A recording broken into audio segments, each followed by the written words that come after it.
best way to think about implicit bias is that it's a collection of all the experiences that we have in the world. We have a certain kind of brain. It has learned to detect information in the world as it sees it, store it, and not have to recompute every time. But it turns out our brains are screwed up in that they don't learn accurately.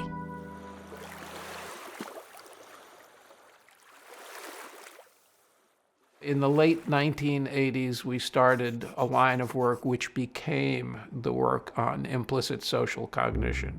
Most of the implicit bias work that we did to start was about social groups, how it is that I might perceive people based on gender or age or race or sexual orientation and make judgments about them, not even necessarily intending to.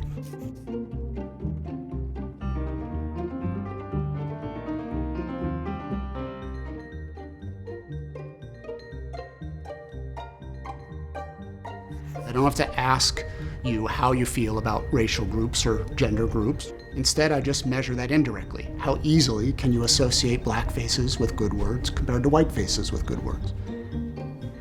The first test I ever took was a race test. I know who I am. I'm the great Mazarine, the egalitarian who's been teaching about all of this stuff. I can associate white and black equally with good and bad. So I do it. White and good, black and bad. Easy peasy. I switch. And my brain has just slowed down. First of all, I was shocked to discover that I had in me something I wasn't aware of. It put us in a 2x2 box and didn't let us escape. It said, Mazarine, sit here and confront this. And so the first studies we did were at Yale and at the University of Washington on our own students.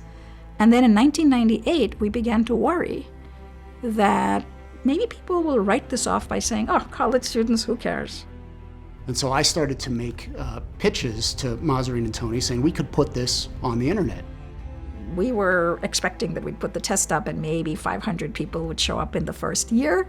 And in the first month, we had 45,000 completed tests. And in that moment, I knew the horse has left the barn. We didn't know that we were working on something that could prove practically important. There are many organizations now that want to confront this. Police departments, military, which have been moving to understand these issues in a wonderful way. So much really good work has already been done that it gives us the luxury now of taking a step back and asking one interesting question, and that is, how do we change ourselves?